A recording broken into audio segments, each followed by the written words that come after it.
Hello. I want to read a comment that I received on my how to be eco-friendly video. And the reason why I want to read this comment is because, first and foremost, thank you for keeping the comment civil. I really appreciate it. There is no bad words and anger in that comment, but it is a counterpoint, or this person is saying what I'm saying is not correct.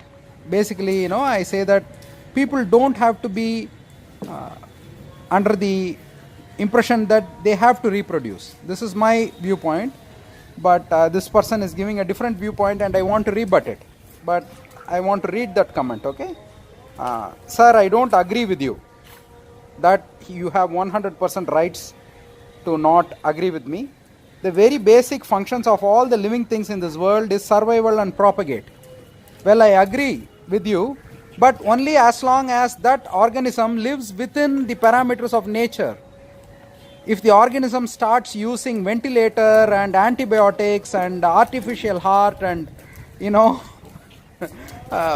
dialysis machines and all that, no, then you're not living within the parameters of nature. So what you say is correct only if you live within the parameters of nature. This organism, this human organism, does not live within the parameters of nature. So this is the problem with humans.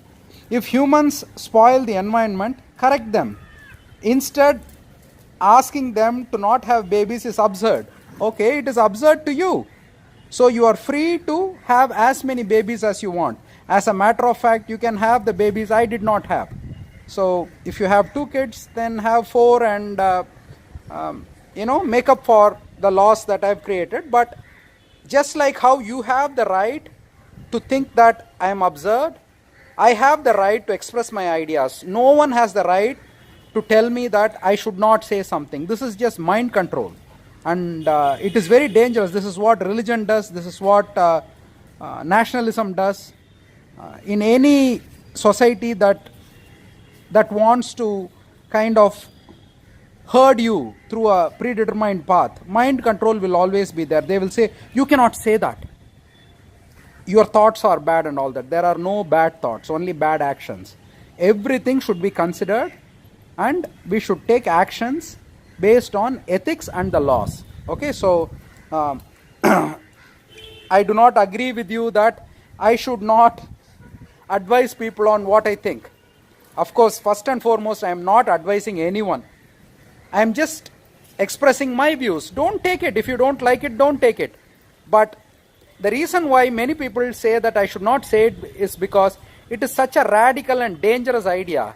Because it is dangerous to the status quo. It is dangerous to society. Because if people refuse to participate in this Ponzi scheme, the Ponzi scheme will collapse. And usually people who have bought into the system will tell me that I should not say this is because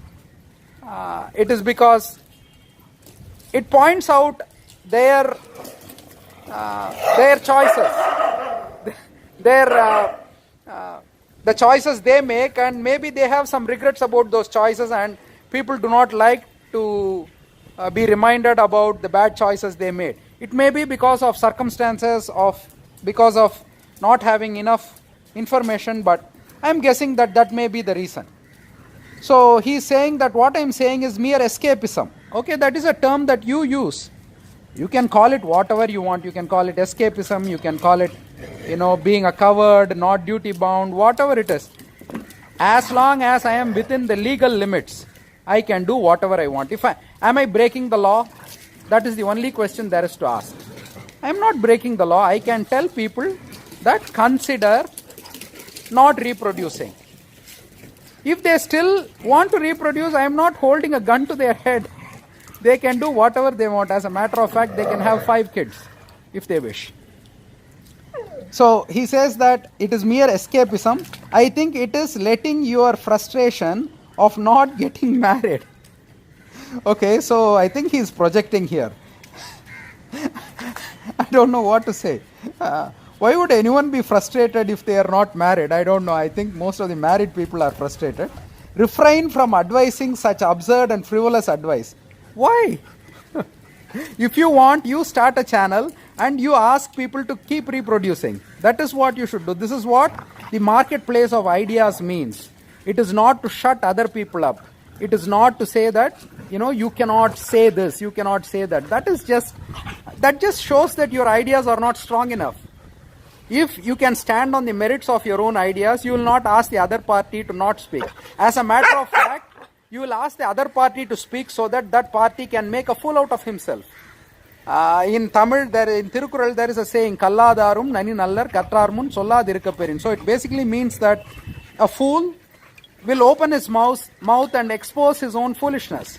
So if I am a fool, just give me enough rope and I'll hang myself. But you asking me not to say something, I think there is a problem with your idea. Just be a dog trainer, that is enough. Okay, I am not here to do what you want. I am here to do what I want. Love your classes for the dog training. Thank you. Thank you.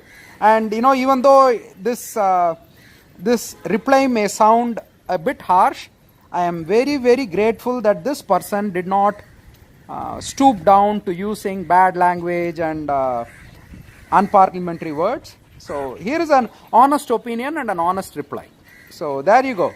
So my ideas, take it or leave it. I am not forcing anyone. Just consider them on their merits and do what you want. Thank you.